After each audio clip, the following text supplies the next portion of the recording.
கருமசாமி என்ன சார் விலகம்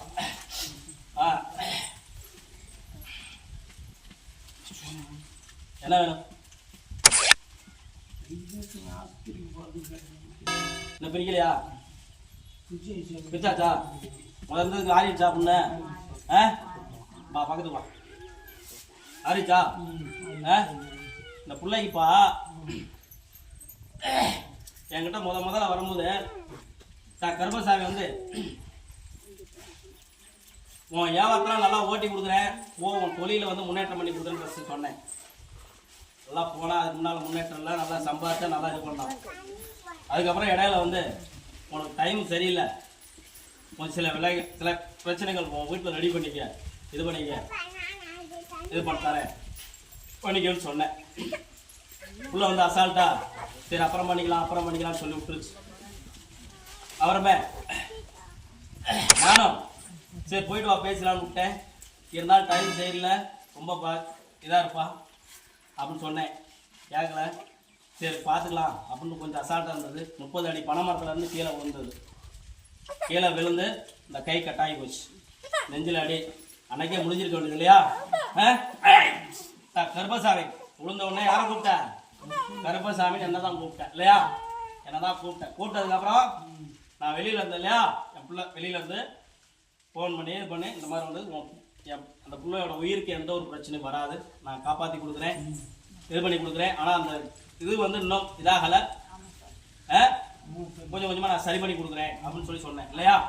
அப்புறம் அதுக்கப்புறமும் இப்பவும் ஏதாவது இது பண்ணிடுறேன். இல்லைன்னா கடன் ஊர்பட்ட கடனாகி வீட்டோட பத்திரம்லாம் அடமானத்துக்கு வச்சு ரொம்ப சிக்கலாகி போயிடும் அப்படின்னு சொல்லி சொன்னேன் இல்லையா?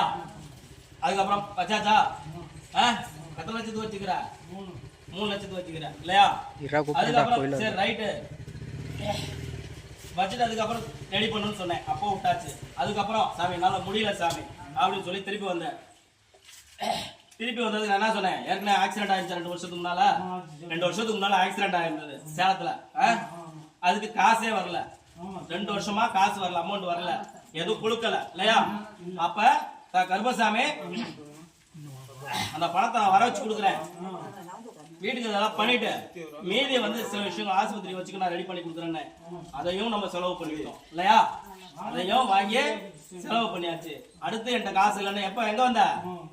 ஆமா கருப்பசாமி நான் கொடுக்குறதுக்கு தான் இருக்கிறேன், நீ வாங்குறதுக்கு இருக்கிற இல்லையா? திருப்பி மறுபடியும் வந்த இல்லையா? அதுக்கப்புறம் 4-5 தடவை சொல்லிட்டேன், இதுக்கு மேல ஒன்றும் பண்ண முடியாதுப்பா அப்படின்னு சொன்னேன். அப்ப இந்த பொண்ணு சத்தம் போட்டுச்சா? சொந்தக்காரங்களாம் சத்தம் போட்டாங்களா? அக்கா தங்கச்சிலாம் சத்தம் போட்டுச்சா? இப்படி இருந்து விட்டு அவர் அவ்வளவு தூரம் சொல்றாருல, இப்படியே ஒழிக்கிறிய காசை அது ரெடி பண்ணி வச்சுக்கலாம்னு சொன்னதா? அதுக்கப்புறம் ரெடி பண்ணி கொடுத்தோமா? அதுக்கப்புறம் பொண்ணு ஆறிடுச்சா? இப்ப என்ன பண்ணணும்? இது மட்டும் இதை கொண்டாடணும் இல்லையா? நான் 6 மாசத்துல ஏற விட்டுலாமா? திருப்பி பழையபடி மரம் ஏறலாமா? இப்ப ஏறிய சாட்டை பண்றிய ஏறிட்டானுக்கா? ஆமா, இன்னும் கொஞ்சம் வலி இல்லாம ஏற விடணும் அப்படித்தானே? தனி கொடுப்போம்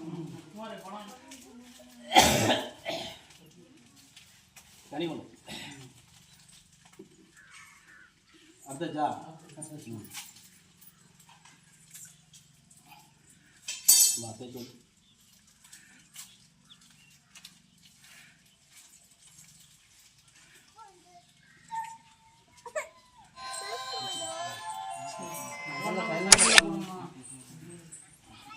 எல்லாம் ஆஃப் பண்ணி